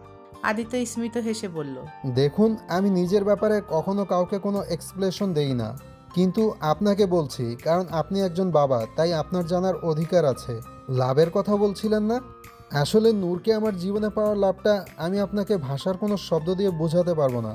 হ্যাঁ, আমি চাইলে 1000টা মেয়ে আমাকে বিয়ে করার জন্য এক পায়ে রাজি হয়ে যাবে, তবে আমি আমার জীবনে যে খুশিটা খুঁজছিলাম সেটা শুধু আমি একমাত্র নূরের মাঝেই পেয়েছি, আর এই খুশিটা আমি হারাতে চাই না, কিছুতেই না। আদিত্য সামনের টি টেবিলের ওপর একটা ফাইল রেখে বলল, আমার ব্যাপারে সব ডিটেলস এই ফাইলে আছে। তবুও আপনি চাইলে আমার অফিস, বাসা কিংবা যে কোনো জায়গায় আমার ব্যাপারে আপনাদের নিজেদের মতো সব খোঁজ খবর নিতে পারেন। আশা করি এরপর আপনাদের আর কোনো ডাউট থাকবে না। দেখুন, আমি চাইলেই যে কোনো সময় নূরকে উঠিয়ে নিয়ে যেতে পারি, আর আপনারা হয়তো জানেন আমাকে আটকানোর ক্ষমতা কারো মাঝেই নেই, কিন্তু আমি সেটা চাচ্ছি না। আমি চাই আপনি স্বইচ্ছায় নূরকে আমার হাতে তুলে দিন। আমি আপনাকে কথা দিচ্ছি, আমার সবটুকু দিয়ে আমি নূরকে আগলে রাখবো, কখনো কোনো কষ্ট ছুঁতে পারবে না ওকে। এতক্ষণ ধরে আদিত্যর কথা শুনে শফিক সাহেব আর তার স্ত্রী মুখ চাওয়াচাই করছেন। তাদের এখন কি বলা উচিত বুঝতে পারছেন না। শফিক সাহেব একটু গলা ঝেড়ে বললেন, সবটা তো বুঝলাম, কিন্তু তুমি তো নূরের অবস্থার কথা জানোই, আর ও কোনোদিন ঠিক হবে কিনা তারও কোনো নিশ্চয়তা নেই। তুমি কি পারবে ওকে সামলাতে? সারা জীবন এমন একটা মানসিক ভারসাম্য হারানো মেয়ের সাথে কাটাতে পারবে? দেখো, তুমি ভালো করে ভেবে চিনতে দেখো, এই সারা জীবনের ব্যাপার। তুমি নূরকে নিয়ে কোনো সাধারণ স্বামী স্ত্রীর মতো জীবন যাপন করতে পারবে না। এমনও হতে পারে তোমার এখন আবেগের বশে নূরকে ভালো লাগছে, কিন্তু সময়ের সাথে নূরের উপর তুমি বিরক্ত হয়ে উঠবে। মানুষের ভিতর ওকে নিয়ে লজ্জায় পড়তে হবে। নূরের উপর তিক্ত হয়ে ওকে আর তোমার জীবনে রাখতে চাইবে না। তখন আমার মেয়েটার কি হবে? আদিত্য বলে উঠল, আমি বুঝতে পারছি, বাবা হিসেবে আপনার চিন্তা করা জায়েজ। আমি এখন যতই বলি না কেন আমি কখনো এমন করব না, তবুও আমার মুখের কথায় আপনি হয়তো স্যাটিসফাইড হবেন না। আপনি চাইলে আমি এখনই আমার সব কিছু নূরের নামে লিখে দিয়ে আপনার এই ভয়টা দূর করতে পারি, কিন্তু এতে করে নূরের জীবন হুমকিতে পড়ে যাবে, কারণ সম্পত্তি পাওয়ার লোভে আমার শত্রুরা তখন নূরের জানের দুশ্মন হয়ে যাবে। এখন আপনিই বলুন কি করবেন। আদিত্যের কথাগুলো শুনে নূরের মা নাজমা বেগম মনে মনে অনেক খুশি হলেন। তার আর বুঝতে বাকি রইল না যে এই ছেলেটা তার মেয়েকে অনেক ভালোবেসে ফেলেছে। নীলাও ভীষণ খুশি। শফিক সাহেব কিছুক্ষণ ভেবে বললেন, আমার ভাবার জন্য কিছু সময় দরকার। আমি ভেবেচিন্তে কাল তোমাকে আমার সিদ্ধান্ত জানাবো। আদিত্য বলে উঠল, ঠিক আছে, আমি কাল আবারও আসবো, এখন আসি তাহলে। শফিক সাহেব মাথা ঝাঁকিয়ে সায় জানালো। আদিত্যের যাওয়ার আগে নূরকে একটু দেখার ইচ্ছে হচ্ছে, কিন্তু নূরের বাবার সামনে এই কথা বলতে ইতস্তত বোধ করছে আদিত্য। অগত্যা আদিত্য চলে যাওয়ার জন্য উদ্যত হলো। 2 কদম যেয়ে আবার পেছন ফিরে শফিক সাহেবের দিকে বললেন, যাবার আগে একটা কথা বলতে চাই। আমি চাই আপনি স্বইচ্ছায় নূরকে আমার হাতে তুলে দিন, তবে আপনি না চাইলে যে আমি নূরকে বিয়ে করব না, এতটাও নীতিবান লোক না আমি, আশা করি বুঝতে পেরেছেন। কথাটা বলে চোখে সানগ্লাস পরে বেরিয়ে গেল। পেছন থেকে শফিক সাহেব হতভম্ব হয়ে গেল। ছেলেটা কি তাকে হুমকি দিয়ে গেল? আদিত্য যাওয়ার পর নূরের মা নাজমা বেগম শফিক সাহেবের উদ্দেশ্যে বললেন, শোনো, আমার মনে হয় ছেলেটা সত্যি আমাদের মেয়েটাকে ভালোবাসে। ছেলেটার চোখে সেটা দেখা যায়। আমি তো নূরের বিয়ে শাদির আশা ছেড়েই দিয়েছিলাম। আমার এমন অসুস্থ মেয়েটাকে কেই বা তার ঘরের বউ করবে? কিন্তু দেখো, আল্লাহ আমাদের দিকে মুখ তুলে তাকিয়েছেন, আমার মেয়েটার জন্য এত সুন্দর ছেলে এনে দিয়েছেন। নীলাও তার মায়ের সাথে সায় দিয়ে বলল, হ্যাঁ মা, একদম ঠিক বলেছ। আপুর প্রতি ভাইয়ার টান আমি দেখেছি। আপুকে ভাইয়া অনেক ভালো রাখবেন। এদের কথা শুনে শফিক সাহেব একটা দীর্ঘশ্বাস ছেড়ে বললেন, আমারও তাই মনে হচ্ছে। তবুও আমি আর একটু ভাবতে চাই। এত তাড়াতাড়ি কোনো ফয়সালা নেওয়া ঠিক হবে না। ওদের কথাবার্তার মাঝে নূর ওখানে আসলো। আশেপাশে তাকিয়ে আদিত্যকে না দেখে বলল, হিরো কোথায়? নীলা বলল। আপু, ভাইয়া তো একটু আগেই চলে গেছে। নূর মুখ ফুলিয়ে অভিমানী সুরে বলে উঠল, চলে গেছে? কেন চলে গেল? হিরো তো আমার সাথে খেলবে বলেছিল, তাহলে আমাকে না বলে কেন চলে গেল? শফিক সাহেব নূরকে নিজের পাশে বসিয়ে মাথায় হাত বুলিয়ে নরম সুরে বলল, আদিত্য, মানে তোমার হিরোকে কি তোমার ভালো লাগে? নূর ঠোঁটে হাসি ফুটিয়ে আহ্লাদি কণ্ঠে বলল, হ্যাঁ, এতগুলো ভালো লাগে। জানো বাবা, হিরো আমার বন্ধু হয়ে গেছে, আমাকে চকলেটও দেয়, কিন্তু আজকে পচা হয়ে গেছে, আমার সাথে খেলা না করে চলে গেল। তোমরা হিরোকে যেতে দিলে কেন? শফিক সাহেব মুচকি হেসে বললেন, হিরো যদি তোমার সাথে সব সময় থাকে তাহলে কেমন হবে? নূর উৎসাহী কণ্ঠে বলল, সত্যি? ইয়ে, তাহলে তো অনেক মজা হবে। কিন্তু হিরো সব সময় কিভাবে থাকবে? হিরো তোমাকে তার সাথে নিয়ে যেতে চায়। তোমার পুতুল খেলায় যেমন বর বউ থাকে, তেমনি হিরো তোমার বর হবে আর তুমি হবে বউ। হিরো তোমাকে বিয়ে করে তার বাড়িতে নিয়ে যাবে, তখন তুমি সব সময় হিরোর সাথে থাকবে। যাবে তুমি হিরোর সাথে? সত্যি আমি বউ হব আর হিরো বর? আমরা বর বউ খেলবো। কত মজা হবে, কত মজা হবে। হাতে তালি দিতে দিতে বলতে লাগলো নূর। শফিক সাহেব স্মিত হাসলেন। মেয়েটা কি কখনো স্বাভাবিক হতে পারবে? ওর বিয়েটা ও খেলা ভাবছে। গাড়িতে বসে বাইরে তাকিয়ে আছে আদিত্য। মনে মনে একটু চিন্তা হচ্ছে, নূরের বাবা যদি বিয়েতে রাজি না হন, নূরকে যে তার চাই, নূর ছাড়া যে আর চলবে না। যদিও নূরের বাবা রাজি না হলেও আদিত্য নূরকে তার জীবনে এনেই ছাড়বে, কিন্তু আগেই সে সেটা করতে চাচ্ছে না। আদিত্যর তো বাবা মা নেই, তাই সে নূরকে তার বাবা মার আশীর্বাদ থেকে বঞ্চিত করতে চায় না। আদিত্য একটা দীর্ঘশ্বাস ছেড়ে পাশে তাকিয়ে দেখলো বিহান মুখ গোমড়া করে গাড়ি চালাচ্ছে। আদিত্য বাঁকা হেসে বলল, কিরে, আমার বিয়ের কথা শুনে তুই নতুন বউয়ের মতো মুখে লাড্ডু জমিয়ে বসে আছিস কেন? বিহান অভিমানী সুরে বলল, লাড্ডু হান্দাই আর ফুটবল হান্দাই, হাতে তোর কি বে? আমি কি তোর কিছু লাগিনি? আমি তো খালি তোর কামের লোক, আর তুই আমার মালিক। আরে শুধু শুধু সেন্টি খাচ্ছিস কেন? এখন তো এইটাই কবি, সালা হারামি, তলে তলে বিয়া কইরা বাসরের প্ল্যান কইরা ফালাইছস, অথচ এই আমারে তোর এই ল্যাংটা গালের দোষ তোরে একবার জানাইবার প্রয়োজন মনে করলি না। লোকে হাসাই কয়, মায়া মানুষ পাইলে আর কোনো হুঁশ থাকে না। আদিত্য একটু হেসে বলল, হয়েছে, আর ড্রামা করতে হবে না। আসলে সত্যি বলতে আমি নিজেও ভাবিনি যে এভাবে হুট করে এমন সিদ্ধান্ত নিয়ে ফেলবো।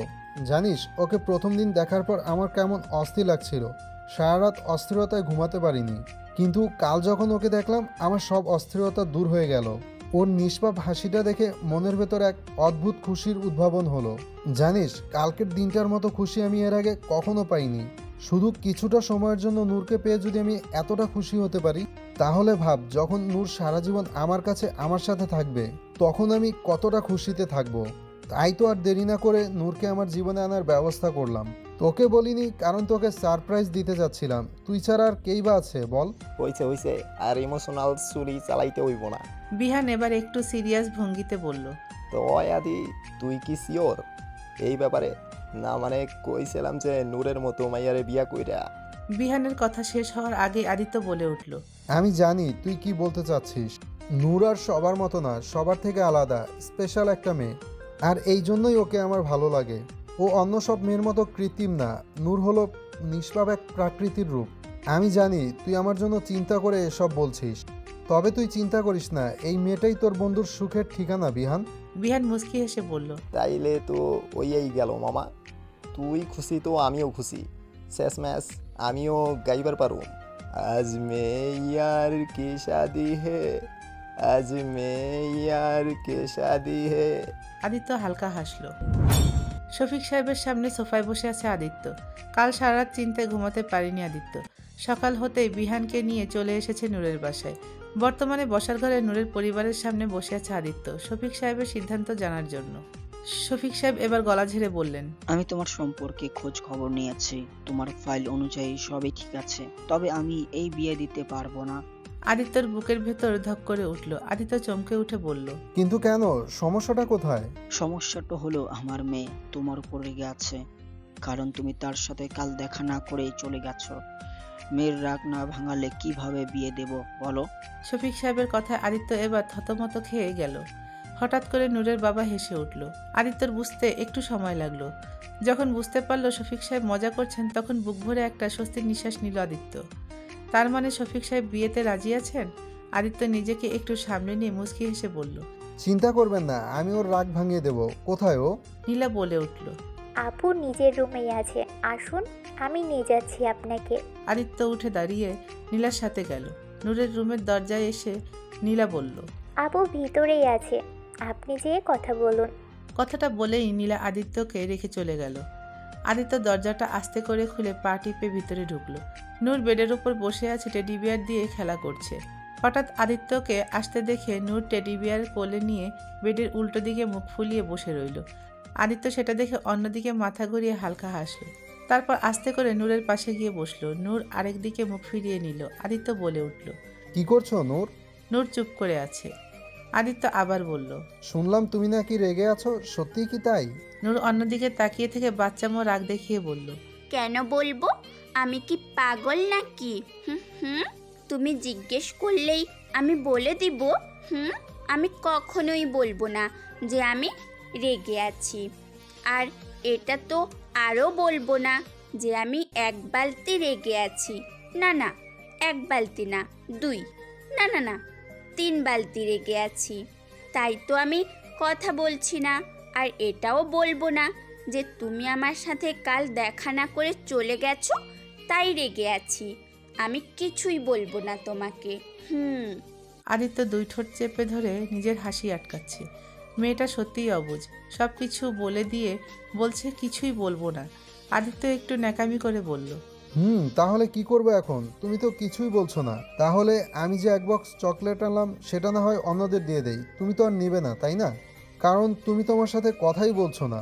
চকলেটের কথা শুনে নূর এক লাফে আদিত্যের দিকে ঘুরে উৎসাহী কণ্ঠে বলল, এই না হিরো, সব চকলেট আমার অন্য কাউকে দিবে না তুমি। কিন্তু তুমি তো রেগে আছো। কে বলল রেগে আছি? আমি একদমই রেগে নেই। আমি তো কখনো রাগ করি না। এই দেখো, আমি এত হ্যাপি। নূর বেড থেকে নেমে দাঁড়িয়ে 2 হাতে ফ্রকটা ধরে ঘুরে ঘুরে কথাটি বলল। আদিত্য মায়াভরা চোখে নূরকে দেখতে লাগলো। এই মেয়েটাকে দেখলেই ওর মনের ভিতর একরাশ প্রশান্তি ছুঁয়ে যায়। নূর আদিত্যের পাশে বসে বলল, কোথায় আমার চকলেট দাও। আদিত্য নূরের গালে আলতো করে হাত রেখে বলল, দেব, তার আগে আমি কিছু বলবো, সেটা শুনবে। নূর বাধ্য মেয়ের মতো ঘাড় কাত করে বলল, হ্যাঁ শুনবো। আদিত্য মায়াভরা দৃষ্টিতে তাকিয়ে নরম সুরে বলল, আমি আজ তোমাকে আমার সাথে নিয়ে যাব। যাবে আমার সাথে? তোমাকে আমার রাজ্যের রানী বানিয়ে রাখবো। থাকবে আমার সাথে? নূর চোখে মুখে চমক নিয়ে বলল, সত্যি আমি রানী হব? হ্যাঁ রানী, আমার রাজ্যের মহারানী, যেখানে তোমার হুকুমে সবাই চলবে। তুমি যা বলবে তাই হবে, যা চাইবে তাই পাবে। বলো, তুমি হবে আমার রানী? নূর একটু ভেবে বলল, যত খুশি তত চকলেট পাবো তো। আদিত্য এবার আর হাসি আটকাতে পারল না। নিচের ঠোঁট কামড়ে হাসি দিল। কতটা নিষ্পাপ, সবকিছু ছেড়ে চকলেটের কথা ভাবছে। আদিত্য বলে উঠল, হ্যাঁ পাবে। আমি তোমার জন্য একটা চকলেটের ঘরই বানিয়ে দেব, তাহলে হবে? কি মজা। ঠিক আছে, আমি যাব তোমার সাথে। আদিত্য খুশি হয়ে বলল, ঠিক আছে, আমি তোমার জন্য লাল টুকটুকে একটা শাড়ি এনেছি। তুমি সেটা পরে মিষ্টি করে বউ সাজবে, কেমন? তারপর তুমি আমার বউ হয়ে আমার সাথে যাবে। নূর আবারও উঠে দাঁড়িয়ে হাতে তালি দিয়ে ঘুরে ঘুরে নেচে বলল, ওয়াও, আমি বউ সাজবো। আদিত্য মুগ্ধ নয়নে নূরের হাসি মুখটা দেখছে। দুপুরের খাবার শেষে সবাই বসার রুমে এসে বসলো। নূরের মা নীলা নূরকে বউ সাজাতে গেছে। আদিত্যর একটাই কথা, সে আজই বিয়ে করবে। শফিক সাহেব প্রথমে মানা করলেও আদিত্য জেদের কাছে হেরে যায়। অগত্যা কাজী সাহেবকে ডেকে আনেন। 2-1 ময়মুরব্বীকে ডেকে এনে ঘরোয়াভাবে বিয়ের আয়োজন করা হয়েছে। আদিত্য আসার সময় নূরের জন্য সবকিছু কিনে এনেছিল। আর বিহানের চাপাচাপিতে আদিত্য নিজেও একটা সাদা পাঞ্জাবি পরে নেয়। 20 মিনিট পরে নাজমা বেগম আর নীলা নূরকে নিয়ে আসে। নূরের দিকে তাকিয়ে আদিত্যের হার্টবিট যেন বন্ধ হয়ে যায়। আদিত্য যতটা ভেবেছিল তার চেয়েও 1000 গুণ বেশি সুন্দর লাগছে নূরকে। শুধু সুন্দর বললেও কম হবে, কোনো ভাষা দিয়ে এই সৌন্দর্যের প্রশংসা করাও দুর্বোধ্য। এ যে অলৌকিক সৌন্দর্য, যেন স্বপ্নরাজ্যের কোনো রাজকুমারী। আদিত্যর নিজের চোখের উপর ভয় লাগছে, ওর নিজের নজর না লেগে যায়। নূর ওর বাবার সামনে গিয়ে ঘুরে ঘুরে দেখে আলাদি কণ্ঠে বলল, দেখো বাবা, আমি বউ সেজেছি, কেমন লেগেছে আমাকে? হুম। শফিক সাহেব মেয়ের দিকে ছলছল চোখে তাকিয়ে রইল। তার মেয়েটা সত্যিই আজ অন্যের বাড়ি চলে যাবে, ভাবতেই বুক ফেটে যাচ্ছে। শফিক সাহেব নূরের মাথার একপাশে হাত রেখে বলল, আমার মামুনিটা তো দুনিয়ার সবচেয়ে সুন্দর মেয়ে, আজ তোমাকে একদম পুতুলের মতো লাগছে। নূর খিলখিল করে হেসে উঠল। কিছুক্ষণ পর কাজী সাহেব বিয়ে পড়ানো শুরু করলেন। নূরকে কবুল বলতে বললে। নূর প্রথমে বুঝল না, পরে ওর মা বুঝিয়ে বললে তখন হাসি মুখে ফটাফট কবুল বলে ফেলল। তারপর আদিত্যও কবুল বলল। বিয়ে পড়ানো শেষ, সবাই মোনাজাত করলো। একটু পরে নূরের মা নূরকে আবার রুমে নিয়ে এলো। তারপর নূরের মাথায় হাত বুলিয়ে নরম সুরে বলল, দেখো নুরিমা, আজ তোমার বিয়ে হয়ে গেল, এখন থেকে তুমি তোমার হিরোর বউ, বুঝেছ? নূর কিছু বুঝুক না বুঝুক ঘাড় কাত করে বলল, আচ্ছা। তোমাকে এখন জামাইয়ের সাথে তাদের বাড়িতে গিয়ে থাকতে হবে। শোনো, ওখানে যে কোনো দুষ্টামি করবে না, ঠিক আছে? তোমার হিরো যা বলবে তাই শুনবে, ঠিক আছে? একদম লক্ষ্মী মেয়ে হয়ে থাকবে, কেমন? আচ্ছা আম্মু, আমি একা কেন যাব?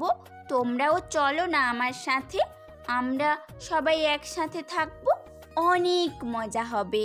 তা হয় না মা, বিয়ের পরে মেয়েকে একাই যেতে হয়। তুমি আমার লক্ষ্মী মেয়ে না?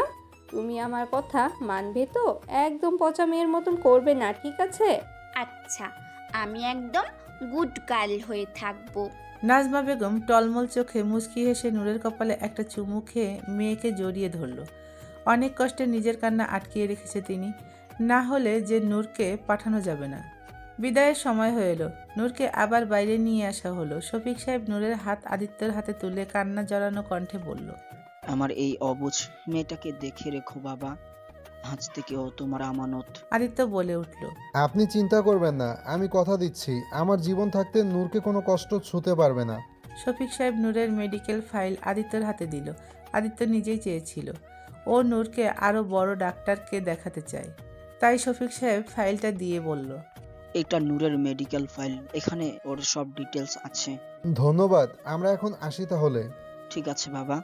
নীলা একটা বাস্কেট নিয়ে এসে বিহানের দিকে এগিয়ে দিয়ে বলল, ভাইয়া, এটা আপুর বেবি, আপু ওকে ছাড়া থাকতে পারে না, তাই এটা নিয়ে যান।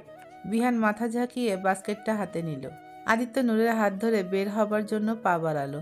নূরের পরিবারের কষ্টে বুকটা ফেটে গেলেও নূরের কোনো ভাবান্তর নেই। সে দিব্যি হাসি খুশিভাবে হেলে দুলে আদিত্যর সাথে যাচ্ছে। আদিত্য নূরকে গাড়িতে বসিয়ে নিজেও পাশে বসলো, আর বিহান ড্রাইভিং সিটে বসে গাড়ি স্টার্ট দিল। গাড়ি চোখের আড়াল হতেই নূরের মা কান্নায় ভেঙে পড়ল। শফিক সাহেব আর নীলা মিলে ওর মাকে সামলাতে লাগলো। আদিত্য তাকিয়ে আছে তার সদ্য বিয়ে করা মিষ্টি বউটার দিকে। বউটা তার গাড়ির জানালার কাছ নামিয়ে বাইরে মুখ বের করে বাতাস খাচ্ছে। তার নড়াচড়ার সাথে তার হাতের চুড়িগুলো রিনিঝিনি শব্দে বেজে চলেছে। আদিত্য নূরের হাতটা ধরে বলল, নূর, মাথা ভেতরে আনো, অ্যাক্সিডেন্ট হয়ে যাবে। আদিত্যের কথায় নূর মাথা ভেতরে আনলো। বিহান আদিত্যর বাসার সামনে এসে গাড়ি থামালো। বিয়ের কার্যক্রম শেষ হয়ে আস্তে আস্তে রাত হয়ে গেছে। নূরের বাসা সাভারে আর আদিত্যর বাসা ধানমন্ডি, তাই আসতে সময় লেগে গেছে। বিহান গাড়ি থেকে নেমে দাঁড়ালো। আদিত্য নেমে এসে নূরের পাশে গিয়ে দরজা খুলে 2 হাতে নূরকে কোলে তুলে নিল। নূর বলল, এই হিরো, তুমি আমাকে কোলে নিচ্ছ কেন? হুম, আমি কি ছোট্ট বাবু নাকি? আদিত্য নূরকে কোলে নিয়ে সামনে এগিয়ে যেতে যেতে মুচকি হেসে বলল, তুমি বাবু না, তুমি হলে রানী সাহেবা। আমি তোমাকে বলেছিলাম না এখন থেকে তুমি আমার রাজ্যের মহারানী? আর রানী সাহেবা কি আর নিজের পায়ে হেঁটে রাজমহলে যায়? তাকে তো এইভাবেই কুলে করে নিয়ে যেতে হয়, বুঝেছো? ও তাই বুঝি, তাহলে ঠিক আছে, আমাকে কোলে নিয়েই চলো, আমারও কোলে চড়ে অনেক মজা লাগছে। কথাটা বলে নূর 2 হাতে আদিত্যের গলা জড়িয়ে পা দোলাতে লাগলো। সামনে তাকিয়ে আদিত্যের সুবিশাল সাদা ডুপ্লেক্স বাড়িটা দেখে বিস্ময় নিয়ে বলল, এত সুন্দর প্রাসাদ, এটা তো টিভির ওই প্রাসাদগুলোর চেয়েও সুন্দর। আদিত্য শুধু মুচকি হাসলো। নূরকে কোলে নিয়ে বাসার ভেতর ঢুকলো। ভেতরে ঢুকে নূর আরও হা হয়ে গেল। চোখ দুটো বড়সড় করে বলল, এত বড় বাসা, এখানে তো ক্রিকেটও খেলা যাবে। মিন্টুদের বললে ওরা এখানে চলে আসবে ক্রিকেট খেলতে। আদিত্য নূরকে সোফায় বসিয়ে দিয়ে বলল, এটা তোমার বাসা, তুমি যা চাও তাই করতে পারো। নরম সোফায় বসতেই নূর খানিকটা ভেবে গেল। এত নরম সোফা পেয়ে নূর সোফায় উঠে দাঁড়িয়ে লাফাতে শুরু করলো। লাফাতে লাফাতে বলতে লাগলো, ওয়াও, কত নরম সোফা, লাফাতে কি মজা। আদিত্য নূরের এক হাত ধরে বলল, আরে কি করছো, পড়ে যাবে তো নূর, নিচে বসো। বাসার সার্ভেন্টরা সবাই অবিশ্বাস্য চোখে তাকিয়ে আছে ওদের দিকে। এই পাগল মেয়েটাকে, এটাই ওরা বুঝতে পারছে না। আর আদিত্য স্যার এর এত কেয়ার করছে কেন? আদিত্য নূরকে সোফায় বসিয়ে দিয়ে সার্ভেন্টদের দিকে তাকিয়ে বলল, তোমরা সবাই মন দিয়ে শোনো, ও হলো নূর, আমার ওয়াইফ। আজ থেকে ও তোমাদের ম্যাডাম, বুঝতে পেরেছো? তাই সবসময় ওর খেয়াল রাখবে। সবার চোখ যেন এবার খুলে ফ্লোরে গড়াগড়ি খাওয়ার উপক্রম। এই পাগল মেয়েটা কি না স্যারের বউ? সবাই নিজেদের একটু সামলে নিয়ে মাথা ঝাঁকিয়ে বলল, জি জি স্যার। তারপর আবার নূরের দিকে তাকিয়ে বলল, হ্যালো ম্যাম। নূর নিজের আশেপাশে তাকিয়ে খুঁজতে লাগলো এই মামাটাকে, তাকে দেখার জন্য। আদিত্য সেটা দেখে বলল, ওরা তোমাকে বলছে। নূর কপাল কুঁচকে বলল, আমাকে? কিন্তু আমি তো মামা না। তুমি না বললে আমি এখানকার রানী? তাহলে ওরা আমাকে মামা বলছে কেন? আদিত্য খানিক হেসে বলল, মামা না ম্যাম। আর হ্যাঁ, তুমি ঠিকই বলেছো, তুমি যেহেতু রানী সাহেবা তাই তোমাকে ম্যাম বলা ঠিক হবে না। আদিত্য সার্ভেন্টদের দিকে তাকিয়ে বলল, আজ থেকে তোমরা সবাই নূরকে রানী সাহেবা বলে ডাকবে, বুঝেছো? সবাই মাথা ঝাঁকিয়ে সায় জানালো। বিহান আদিত্যর দিকে এগিয়ে বলল, আদি, আমি অহন জায়গা, অনেক রাইত হইয়া গেছে গা, আমার ঘুম পাইতেছে। ঠিক আছে, তুই যা এখন। বিহান নীলার দেওয়া বাস্কেটটা নিচে রেখে চলে গেল। আদিত্য আবার নূরকে কোলে তুলে নিল। তারপর সিঁড়ি বেয়ে উপরে নিজের রুমে যেতে লাগলো। হ্যালো বন্ধুরা, তোমাদের সবাইকে অনেক অনেক ধন্যবাদ এতক্ষণ আমাদের সঙ্গে থাকার জন্য। আমাদের গল্পগুলো তোমাদের কাছে ভালো লাগলে, তোমাদের হৃদয় স্পর্শ করতে পারলে অবশ্যই আমাদের চ্যানেলটি সাবস্ক্রাইব করে এবং তোমাদের মূল্যবান মতামত কমেন্ট করে আমাদের সঙ্গেই থাকবে। আর হ্যাঁ, গল্পটি ভালো লাগলে অবশ্যই তোমাদের বন্ধুদের সাথে শেয়ার করতে ভুলবে না। আমাদের পরবর্তী গল্প পেতে আমাদের চ্যানেলের সঙ্গেই থাকবে। খুব শীঘ্রই আপলোড করা হবে পরবর্তী গল্প। ততক্ষণে আমাদের সঙ্গেই থাকো। আজকের মতো টাটা, বাই বাই।